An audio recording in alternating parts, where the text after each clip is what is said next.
তাহলে আমাদের ধ্বংস করে দাও। আর যদি চাও তোমার ইবাদত থাকবে, তাওহীদ থাকবে, আগামীকাল যুদ্ধে আমাদের সাহায্য করো। দুই তাবুতে দোয়া হচ্ছে। আবু জাহেলের তাবুতে স্লোগান শুরু হয়ে গেল, ওলো হবল, জয় হবল, হবলের জয় হোক, লানাল উজ্জা ওয়ালা উজ্জা লাকুম। আমাদের উজ্জা দেবী আছে, তোমাদের উজ্জা নেই। আল্লাহর নবী বললেন, তোমরা বলো আল্লাহু আকবার, আল্লাহু আকবার বলো। আল্লাহ তাআলা জানিয়ে দিলেন, আর উত্তর দাও, যালিকা বিআন্নাল্লাহা মাওলাল্লাযীনা আমানু। তোমাদের উজ্জা আছে, আমাদের মাওলা আছে। তোমাদের পারমাণবিক বোমা আছে, আমাদের মাওলা আছে। তোমাদের 10 লক্ষ সৈনিক আছে, আমাদের মাওলা আছে। তোমাদের ট্যাঙ্কের বহর আছে, আমাদের মাওলা আছে। তোমাদের বিমান বাহিনী আছে, আমাদের মাওলা আছে। যালিকা বিআন্নাল্লাহা মাওলাল্লাযীনা আমানু ওয়া আন্নাল কাফিরিনা লা মাওলা লাহুম। মুমিনদের মাওলা আছে, কাফেরদের কি নাই? আয়াত নাজিল হয়ে গেল, দুই পক্ষে দোয়া হচ্ছে। জয় বাংলা, আর একদিকে আল্লাহু আকবার।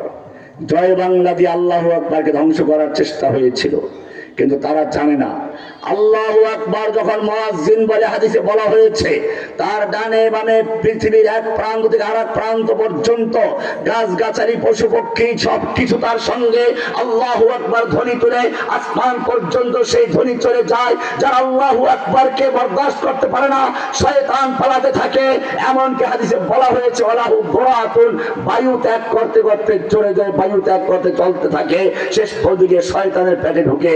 আমরাও দেখেছি আল্লাহু আকবার ধ্বনি বন্ধ করে দিয়ে জয় বাংলা যারা চালু করতে চেয়েছিল, আল্লাহ সুবহানাহু ওয়া তাআলা আল্লাহু আকবার ধ্বনির আওয়াজের চলে এমন ভাবে তাকে বিতাড়িত করলো, পিছনের দরজা দিয়ে হেলিকপ্টারে চড়ে তারপরে সে পালিয়ে শয়তানের পেটে ঢুকেছে।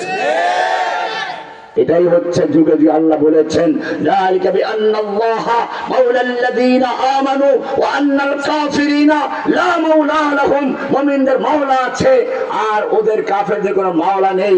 এই কারণে আমরা দেখি লা ইলাহা ইল্লাল্লাহর মাধ্যমে সাহাবায়ে কেরাম বিজয় লাভ করেছিলেন, কিন্তু একটা শর্ত আছে।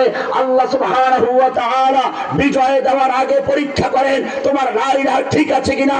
সেজন্য তুমি দেখবে তোমার নবী, আল্লাহর নবী কত প্রিয় ছিলেন। রাস্তা দিয়ে চলতে গেলে মেঘ এসে ছায়া দেয়, পেশাব করতে গেছেন, খেজুর গাছে এসে দৌড়ে থেকে আরাম করে দিয়েছে। আল্লাহর নবীকে কেউ ডাকাডাকি করছে, জোরে আওয়াজ করছে, নবীর আওয়াজ চালা পড়ে গেছে, কোরআন অভিনাজল করে দিচ্ছে, লা তারফাউ আসওয়াতাকুম ফাওকা সাওতিন নবী। খবরদার নবীর আওয়াজের চেয়ে জোরে আওয়াজ করে কথা বলবি না।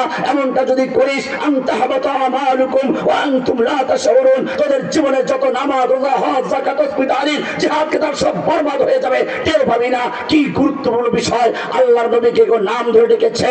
আল্লাহ তাআলা প্রতিবাদ করেছেন, লা তাজআলু দুআআর রাসূল বাইনাকুম কাদুআই বাযুকুম বাযা। তোমরা একে অপরকে যেরকম ডাকাডাকি করো, আমার নবীকে সেরকম ডাকবি না।